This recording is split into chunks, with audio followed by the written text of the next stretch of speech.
Hello and welcome to the Geeks Review. I'm Royce. And I'm Joshua. On today's show, we'll be talking about The Suicide Squad, a new DC film directed by James Gunn of Guardians of the Galaxy and many more movies, starring Idris Elba, Margot Robbie returning as Harley Quinn, John Cena, Peter Capaldi, Viola Davis, with the voice of Sylvester Stallone as a giant humanoid shark called King Shark, And along with many other notable actors.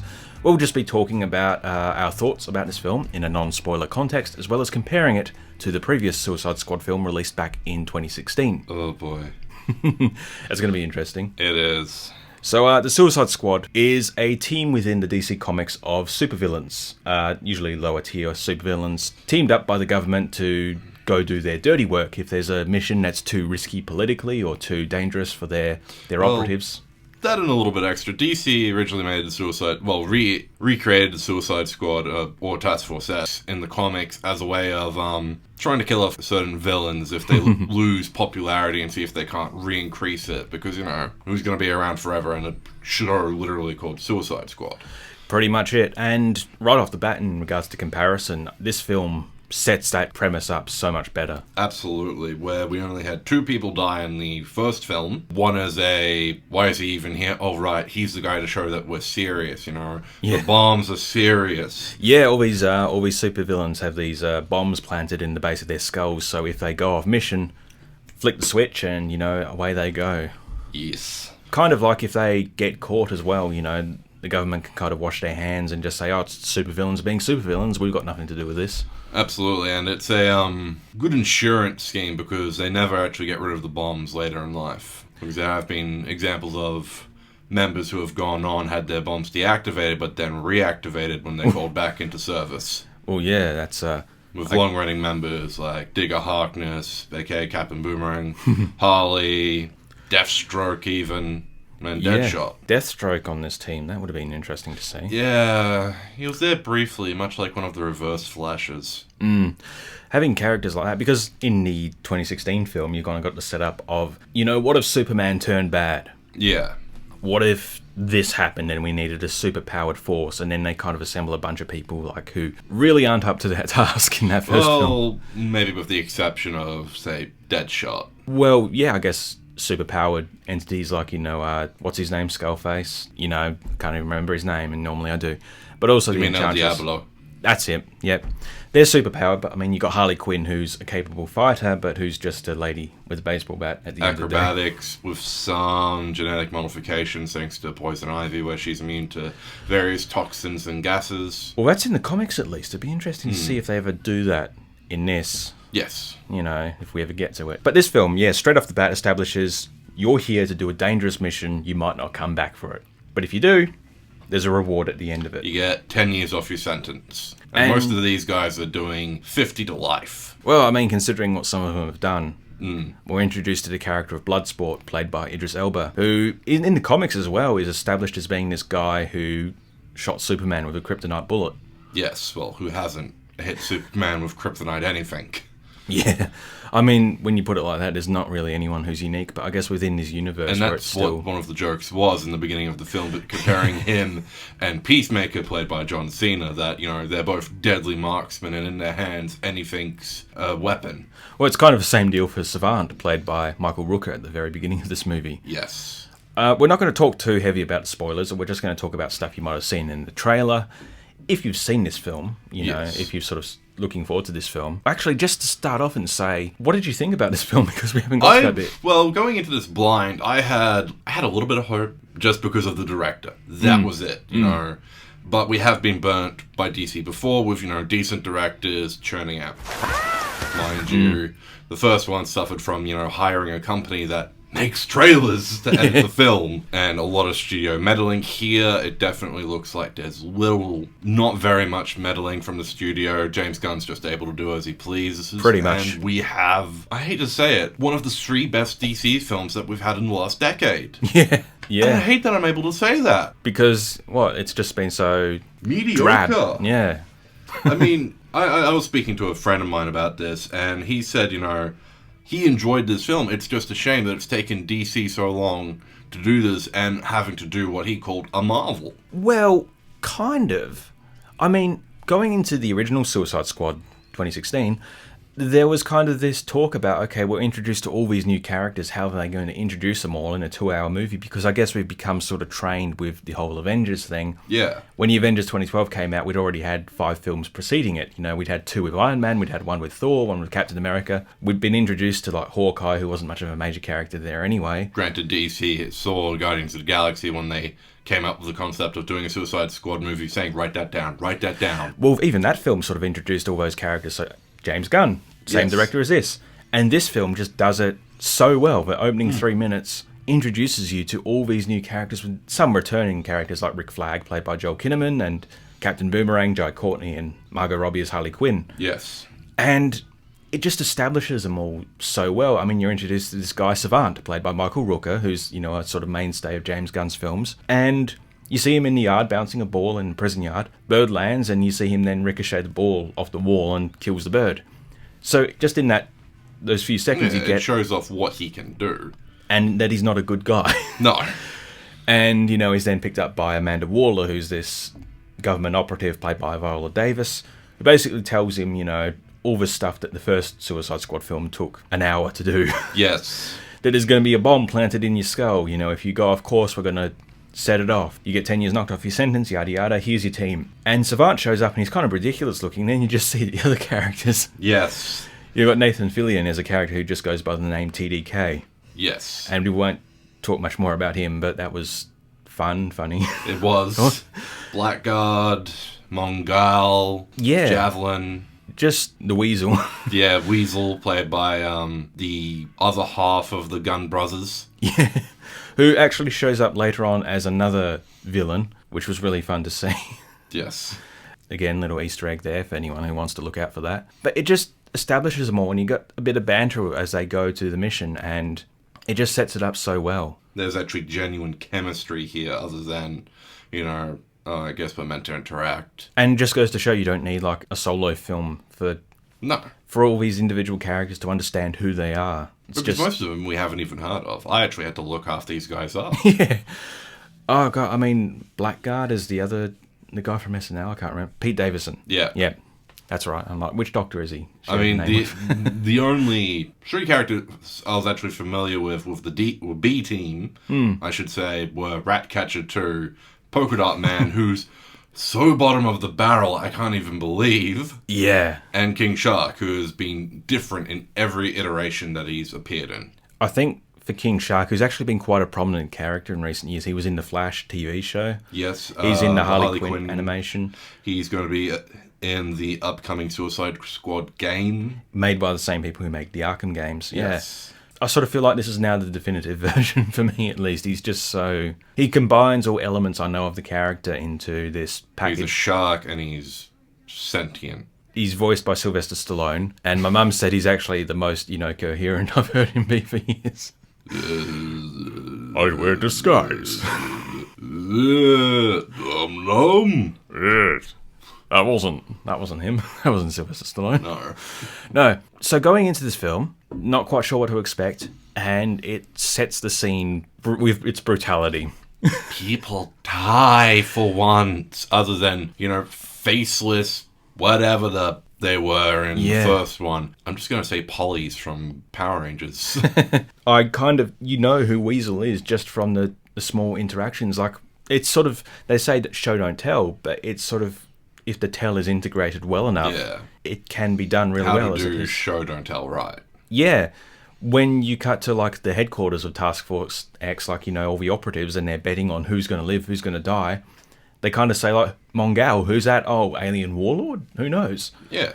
That gives you enough to go forth with this character. And then you kind of see what they do in the opening, how that pays off for them. Yeah. Yeah, so... Funny how that happened. While I'm not familiar with Mongal, I'm pretty sure she's related to Mongol, the Conqueror, and he's an alien species that also benefits from being under a yellow sun. Oh, yeah, well, I mean, that's a character they can bring back for future. I'm just kind of scratching my head going, wait, isn't she related to Mongol? Shouldn't she be, like, uber powerful for this team? Like, too powerful to have been in Bel Rev? Well, yeah. I mean, We'll just say it up. I meant to say it up front. This film is incredibly gory. Oh, incredibly to violent. the max. But it's a black comedy, and I'm not a fan of gore. You know, I've sort of become more used to it as time's gone on, but I was fine with this. But I think this is sort of... It's a shame because there's a lot of funny jokes I think a lot of people will appreciate. There's a lot of emotion, a lot of great characters and performances, but that gore is going to be a hurdle for a lot of people, and it's going to be... I mean, it's in the vein of, like, classic 80s action movies. Like, I mean, think about Predator or RoboCop, Commando. If you kind of love those films where people just get torn apart and there's blood squibs everywhere, this is going to be like that and more. People getting torn in half. Yeah. Getting swallowed whole. And just how it plays with that and has such a sick sense of humour. I mean, I've seen one of James Gunn's earlier films, Super, with Rainn Wilson from The Office playing this wannabe superhero. And that's quite brutal and violent at times. And then this is like something else altogether. It's more so than Deadpool. It's more so than Logan. Well, it's able to take, the fact that these are villains and, just ratchet it up a bit to 11, I think what really sets it up in one of the future scenes is what's revealed about why they've been sent to the island, Colter Maltese. Yeah. Which people who have read the comics and seen some of the older animated films will recognize, So that is a location from DC Comics, is it? It is. If you've watched Batman 89, Colter Maltese was mentioned in Vicky Vale's portfolio. Whoa, really? Yes. Wow, that's cool. The Dark Knight Returns, the Colter Maltese is kind of a island that's trying to reject American sovereignty over it. Bit of a Cold War type of vibe. It also, I'm spitballing here, but it does feel to be, depending on which iteration you look at it, a stand-in for Cuba. Very much so, yeah. It's like just sort of generic, vague South American island country, and, they have to go in and liberate, from a fascist dictator, essentially. And military. Well, military government. Yeah, but there is... It juggles the tone well, because it does get quite serious at times. It does. But then it's quite light-hearted, where characters can just be killed off, and you're like, wow, okay, oh no, that's funny, but Grow sad, no attachments, but have all the attachments. Yeah, because there are some characters, it really struck me with the character of Ratcatcher 2, who is called that. With her, it's like, isn't this crazy? We're now following her for a bit. Yes. And she's like the lead character for this part of the film. This character no one's heard of. Well, again, comic readers, but Yeah, well, I mean, this is actually a new version of the character. Yes. Who's actually called Ratcatcher 2 because there was a Ratcatcher 1. Well, there was a Ratcatcher 2 in the comics. Yeah. There has been different iterations of... Yeah, but... Sorry. Well, that's the thing with comics is you don't tend to be so blatant. Or if you do, it's sort of like, oh yeah, there's Bloodsport 2, who is a real character, ironically, is a white supremacist, and Bloodsport 1 is a black guy. Yes. Idris Elba, who's fantastic in this. Absolutely. Bringing his Cockney charm to it. Yeah, with his natural accent, which is great to hear. And he's very similar to Will Smith's Deadshot, like character sort of motivation-wise. Yes. It sort of feels like, and people have said like, oh, we're going to recast Deadshot with Idris Elba, but I think based upon what I've read, they sort of always kept the Deadshot role open in case Will Smith ever returns. Yes. And made this new character, and he's great.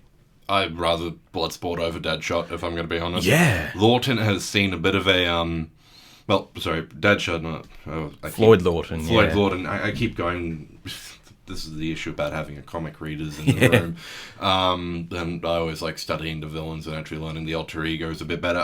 Deadshot has sort of rised and fallen in popularity in modern media lately.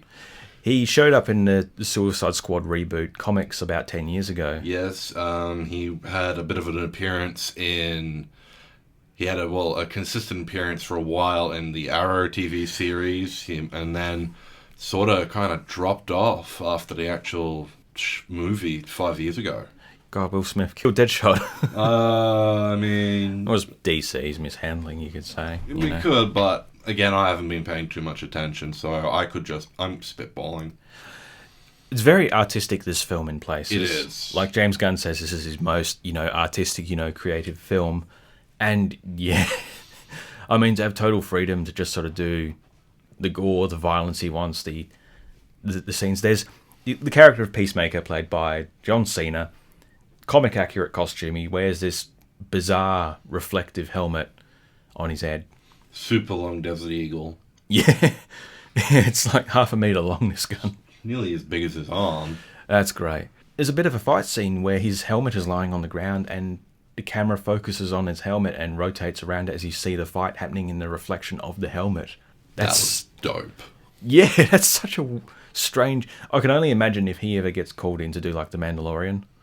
Yeah. He's going to do something like Din Djarin's helmet's just going to get knocked off and you're just going to see him beating up a stormtrooper or something. That would be awesome to see, actually. Oh, yeah. Yeah, it's quite artsy and it's told in a non-linear fashion. When you're introduced to all these characters at the beginning, you expect title cards, but they don't do it mercifully because the last film did that poorly. Very. But then you do have sort of chapter title cards that pop up and sort of explain what chapter we're in. And it is quite nice. I mean, and one of the good things about this is it endears us to these characters. I've never cared for someone so much as Polka Dot Man as I have recently for this film. He's fantastic. The actor, David Dastmalchian, I believe is how you pronounce it. You might remember him as one of Joker's henchmen in The Dark Knight. You might have seen him in Ant-Man. He was in Ant-Man. He was in the Flash TV series. Last week he played Calendar Man. Yeah. He's great in this. Yes. And I love what they do with some of the stuff with him. Yeah, it's quite... Trying to describe what happens sounds quite dark, but the way that the film presents it... is a bit more comical. Yeah, there's still heart to it, but it's something you can sort of laugh at with sympathy, I guess. Yeah, it always helps to take a manic depressive on a suicide mission. Yeah. And, yeah, I was really endeared to Bloodsport and Ratcatcher too. Yes. Just, like... They're fantastic, and I want to see more with them, and just... Everyone does really well. A Peacemaker is having his own series, which is interesting. Which has concluded filming recently. Yeah, John Cena's going to have his own show on HBO Max, or, Showcase, whatever it's going to... That's going to be fun to see. It is. On Binge or Showcase, Foxtel, to have a show like that. Come on. But there was a few moments that sort of stood out to me, like a character gets stabbed in the chest. And you sort of cut to like a sort of Mortal Kombat style internal shot scene. Yes, I know the one you're talking about. Which sort of stood out to me as a bit strange. This film was very gory, but... I think it was more cementing that, yes, it has gone through, and no, they're not going to make it. Yeah, that's true. But it's quite like, wow, okay. It did hammer that point home, but it's like, that's an interesting choice they made there. I'm not criticising it, it's like, that's interesting. This is definitely a very stylized violence. Peter Capaldi's great as well. He's thinker. Completely bald with just these diodes and things sticking out of his head. They make my brain good. It was great to see him back in action and do like a bit of speech. It's like, it's been a while since we've seen the thick of it in Doctor Who, Yes. Evil Doctor Who. He is a bit of an evil doctor in this, isn't he? Yeah. What can we talk about without trying to avoid spoilers? It's just so much better. It is. Yeah. I mean, and the first 10 minutes cements that. Because it takes the old film behind the barn. It does. Yeah. Harley Quinn. What do you think of her here? Margot's at her best. Yeah. I mean, we liked Birds of Prey last year. Yes, we did. Which I haven't actually seen since, but really enjoyed. Should revisit. But that was kind of like... This is so Deadpool-like. And now this is, like, even more so. And better, I think. Yes. Sort of shades of Deadpool 2, actually, when he assembles... Yes, the team. What was that called? Because this is Task Force X in DC. X-Force. X-Force. So many X's. So many forces. So much force. Yeah, Margot Robbie's great in this. And there was actually a scene in Birds of Prey where she goes into the police station with a grenade launcher, and there's like paint grenades and glitter bombs and smoke grenades and all that stuff. And I kind of speculated back, I think, in that original review. There was a comic that introduced her in like the early 2000s. of it had her as a feature role, I should say. And it kind of established that she was, slightly loopy, so these horrific acts of violence she sort of imagined as more cartoony slapstick violence. And then you see the aftermath and it's all horrible and bloody. And that was one thing I speculated with in Birds of Prey. Like, you see her burst into the police station, she's firing smoke grenades and paint guns everywhere. I was sort of like saying, what if all that purple paint is actually red and it's blood and she's doing horrific things? And we had sort of something like that here, but with butterflies. Butterflies and birds and just Disney imagery. Yeah. She's like a machine in that scene. Oh, yeah. Just popping heads and, yeah, it's crazy. And then all those graphics showing, you kind of see like inside her head and... Yeah. Not the diaries of a madman, but the business of a madwoman. The canvas of a madwoman, almost, yeah. Yeah. It's so funny to me that this is the same universe as Man of Steel and Batman vs. Superman and Justice League, which we saw. Super serious, super dark. Gotta tell the story right, and here it's just... murder. Pretty much, yeah. But yeah, this is an incredibly gory film, but it has other elements to it. It's not defined by that, and I think the first death we have on screen is sort of sets the tone, and then... Yes. Yeah. I hate that it actually stopped the film for that. David's like, oh, it's this type of film, is it? Yeah, it really does. It's just the death rattles this character, and it's just like all you can hear as you sort of see everyone's reaction to it, and we're laughing. The Weasel man died, and you're laughing. Yeah, more of an Afghan hound, really.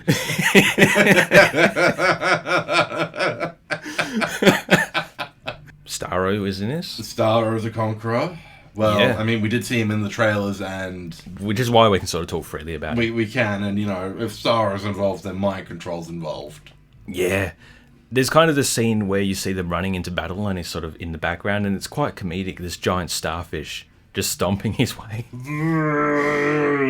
But what he does is so horrific. Yes. And horrible, and yeah, it ties into Peter Capaldi's character and just that fantastic speech and just horrific visions within that laboratory where someone is like, they've got no legs, but they're kept alive through these horrific experiments. And it's funny because it can juggle the comedic, like, oh no, a character just got blown up and cut up by a helicopter.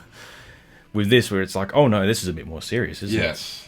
It definitely is able to balance the tone juggle that it's providing us. More so than other films, but yeah, it is quite gory. It is. I don't see any way to sort of make this a trimmed down No. version. Not really. No. But yeah, if you like Commando, if you like all those 80s sort of films, it's that kind of... I know I do. I was wondering that, I'm like, Josh was going to like this. Yeah, I did.